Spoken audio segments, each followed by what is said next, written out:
ఏమైంది జత్వాని దోషిగా డిస్కషన్ పెట్టాల్సిన ఆ టాపిక్లు వస్తాయి అంటే మీరు చెప్పింది అది రాంగ్ అని ప్రూవ్ అవుతుంది. ఇప్పుడు అంటే ముగ్గురు ఐపీఎస్ ఆఫీసర్ల జీవితం వాళ్ళ భవిష్యత్తు పాడైపోయినట్టే కదా సార్. మరి పెద్దిరెడ్డి రామచంద్రారెడ్డి గారి కేసు ఏమైపోయింది? బయట అందరూ వేరే యూట్యూబ్ ఛానల్స్ అన్ని కూడా ఎప్పటి నుంచో అదంతా కాంప్రమైజ్ అయిపోయిందని ఎప్పటి నుంచో చెప్తున్నారు. అంటే నేనేమంటున్నానంటే మీరు చెప్పింది మీకు దేనికోసమైతే మీకు ఓట్లు వేశారో దీన్ని నేను ఇంకో దానికి లింక్ చేస్తా, అందుకు చెప్తున్నా.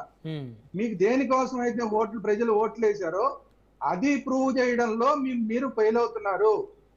ఇప్పుడు అసలు విషయానికి వస్తా. ఇంకొక టాపిక్ ఇందాక మీరు మన తెలుగుదేశం మిత్రులు నాయుడు గారిని అడిగిన విషయం. ఇప్పుడు ఎవరో ఒకళ్ళు ఇచ్చారు వీళ్ళకి అన్ని సీట్లు వస్తాయి, వీళ్ళకి ఇన్ని సీట్లు వస్తాయి. ఇప్పుడు అంటే ఓవరాల్ గా సరే అది తప్ప రైట్ అనేది పక్కన పెడితే ఓవరాల్ గా బయట మాట్లాడుకున్నది యాంటీ ఇన్కంబెన్సీ పెరుగుతుందా? యాంటీ ఇన్కంబెన్సీ ఖచ్చితంగా పెరుగుతోంది. అంటే నేను అసలు ఏం పనులు జరగట్లేదని చెప్పట్లేదండి. తెలుగుదేశంలో పనులు ఏం జరగట్లేదు, అభివృద్ధి జరగట్లేదని చెప్పట్లా.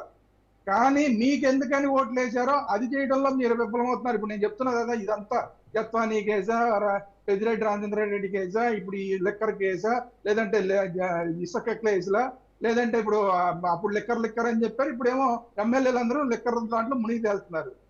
కాబట్టి ఏంటంటే ఇవాళ మీకు ఇలాంటి రిజల్ట్లు అది రైటా రాంగ్ అనేది పక్కన పెట్టండి. ఓవరాల్ గా ఇలాంటి ఇన్ఫర్మేషన్ కానీ ఇలాంటి అభిప్రాయాలు కానీ బయటకు వస్తున్న కారణం ఏంటంటే మీకు ఎందుకు ఓట్లు ప్రజలు వేశారో అది మీరు ప్రూవ్ చేయడంలో, లేదంటే శిక్షలు వేయించడంలో మీరు ఫెయిల్ అవుతున్నారు. దానివల్ల యాంటీ ఇన్కంబెన్సీ పెరుగుతుంది. వాళ్ళు చెప్పిందంతా మీరు పక్కన పెట్టేయండి, అన్ని సీట్లు చేయట్లేదు. కానీ ఓవరాల్ గా మీరు తెలుసుకోవాల్సింది ఏంటంటే ఎంతో కొంత ప్రభుత్వం మీద వ్యతిరేకత పెరుగుతోంది. ఈ ప్రభుత్వం మీద వ్యతిరేకత పెరుగుతోంది అంటే ఆటోమేటిక్ గా మీరేం పెద్ద ఒక 20%, 30% తేడాల్లో ఏమి లేరు. అక్కడ 40%, ఇక్కడ కొంచెం ఎక్కువ పర్సెంట్. రేపు పొద్దున రేపు ఈ జనసేన ఏంటి అనేది రేపు సీట్లు గొడవలు ఇవన్నీ చేస్తే ఏంటి ఇవన్నీ వస్తాయి. కాబట్టి ఏంటంటే ఏ రోజు రాజకీయం ఈ రోజు ఇలాగే ఉంటుంది అనుకుంటే భ్రమ. కాబట్టి మేము బ్రహ్మాండం భజగోవిందం అనుకుంటే కనుక అది కూడా భ్రమ. మీరు అందుకనే అలాంటి మీరు ఏవైతే ఇవాళ వచ్చిన మీరు ఏదో ఏంటి అన్ని సీట్లని వాళ్ళు ఎవరైతే మాట్లాడారో అది మీరు తప్పని రుజువు చేయాలంటే మీరు ఏం చెప్పి వచ్చారో ఆ పని పూర్తి చేయండి. ఏమైనా పాత జగన్మోహన్ రెడ్డి గారు ఏమేమి తప్పులు చేశాడు, మేము వాటన్నిటిని శిక్షిస్తా ఉన్నారో వాటిని పూర్తి చేయండి. లేకపోతే కనుక ఇలాంటివన్నీ కూడా రేపు పొద్దున నిజమయ్యే అవకాశం ఉంటుంది. రెండోది మన శ్రీకాంత్ మాట్లాడిన విషయం నేను కూడా మాట్లాడదాం అనుకుంటున్నా. ఎందుకంటే ఇప్పుడు శ్రీకాంత్ ఇలా మాట్లాడడం అనేది నేనైతే ఖండిస్తున్నాను. ఎందుకు ఖండిస్తున్నానంటే ఒక ఆంధ్రుడిగా శ్రీకాంత్ ఇలా మాట్లాడడం కరెక్ట్ కాదు. ఎందుకంటే మనకి రాజకీయంగా ఎన్నైనా ఉండొచ్చు, రాజకీయంగా ఒకళ్ళొకళ్ళు మా పార్టీలు మాట్లాడుకోవచ్చు. కానీ పక్క రాష్ట్రానికి సంబంధించిన విషయంలో మీరు ఒక పార్టీని తక్కువ చేసి మాట్లాడుతున్నారు అంటే కనుక తప్పు చేస్తున్నట్టు అవుతుంది. ఎందుకంటే నాకు గుర్తుంది, జగన్మోహన్ రెడ్డి గారి మీద మానుకోట రాళ్ళు నాకు గుర్తున్నాయి, నేను మర్చిపోలేదు. కానీ మీరెందుకు మర్చిపోతున్నారు? అక్కడేమో అందరూ ఒకటైపోయి ఆ రోజు అన్ని పార్టీలు ఒకటైపోయారు. ఈ రోజు జస్ట్ కేవలం రాజకీయం గురించి మాట్లాడుకోవడం కోసం ఆ పార్టీలు ఈ పార్టీలు వాళ్ళు తక్కువ వీళ్ళు ఎక్కువ ఇక్కడ మాట్లాడండి. ఆంధ్రప్రదేశ్ లో మీరు పవన్ కళ్యాణ్ ఏమైనా తిట్టండి, నాకే అర్థం లేదు. పక్క రాష్ట్రం విషయంలో గెలి చేయడం ఇలాంటివన్నీ కూడా నేను కరెక్ట్ కాదేమో అనుకుంటున్నాను. ఎందుకంటే రాబోయే రోజుల్లో నేనేం కోరుకుంటానంటే ఆంధ్ర జాతి మొత్తం ఏకంగానే ఉండాలి. రెండు రాష్ట్రాలుగా ఉండొచ్చు కానీ ఆంధ్రజాతి మొత్తం ఏకంగానే ఉండాలి. నేను అందుకనే జయ్యాంధ్ర అనేది. ఇప్పుడు జయ్యాంధ్ర అంటే కేవలం ఆంధ్రప్రదేశ్ అని కాదు, ఆంధ్రజాతి ఎక్కడున్నా కూడా అందరూ బాగుండాలి, అందరూ ఐక్యంగా ఉండాలి. దానికోసం అని చెప్పి రాజకీయాల కోసం అని చెప్పి ఒకరినొకరు విడగొట్టుకునే కార్యక్రమం చేయొద్దు. రేపు పొద్దున్న ఖచ్చితంగా రేపు జరిగే ఎన్నికల్లో 2028లో లేదా 2029లో తెలంగాణలో జరిగే ఎన్నికల్లో నేను కోరుకుంటున్న జగన్మోహన్ రెడ్డి గారు వైసీపీ పార్టీ తెలంగాణలో పోటీ చేయాలి, జనసేన పోటీ చేయాలి, తెలుగుదేశం పోటీ చేయాలి.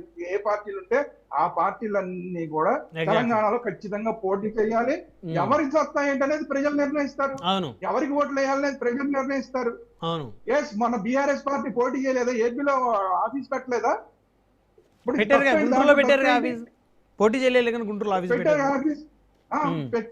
ఆఫీస్ పెట్టారు కదా, ఇక్కడ కూడా తిరిగారు కదా. తప్పేంటి దాంట్లో?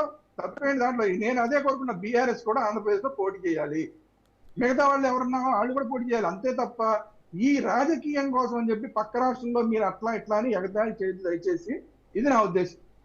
ఓకే. కాబట్టి ఏంటంటే ఆంధ్ర జాతిని విడగొట్టే కార్యక్రమాలు రాజకీయం కోసమైనా చెయ్యొద్దు. అంటే పక్క రాష్ట్రంలో పోటీ Right. చేస్తున్నాడు కాబట్టి ఎగతాళి చేసే కార్యక్రమాలు చెయ్యొద్దు అనేది నేను అన్ని పార్టీలకు చెప్తున్నా, శ్రీకాంత్ కాదు, అన్ని Okay, పార్టీలకు okay. చెప్తున్నా. ఓకే. ఎందుకంటే నేను శ్రీకాంత్ కూడా పోటీ చేయాలి. రేపు పొద్దున శ్రీకాంత్ పార్టీ కూడా తెలంగాణలో ఖచ్చితంగా పోటీ చేయాలి, గెలవాలి. లేకపోతే రేపు పొద్దున మానుకోటి రాళ్ళు ఎన్నాళ్ళు భరిద్దామండి మనం?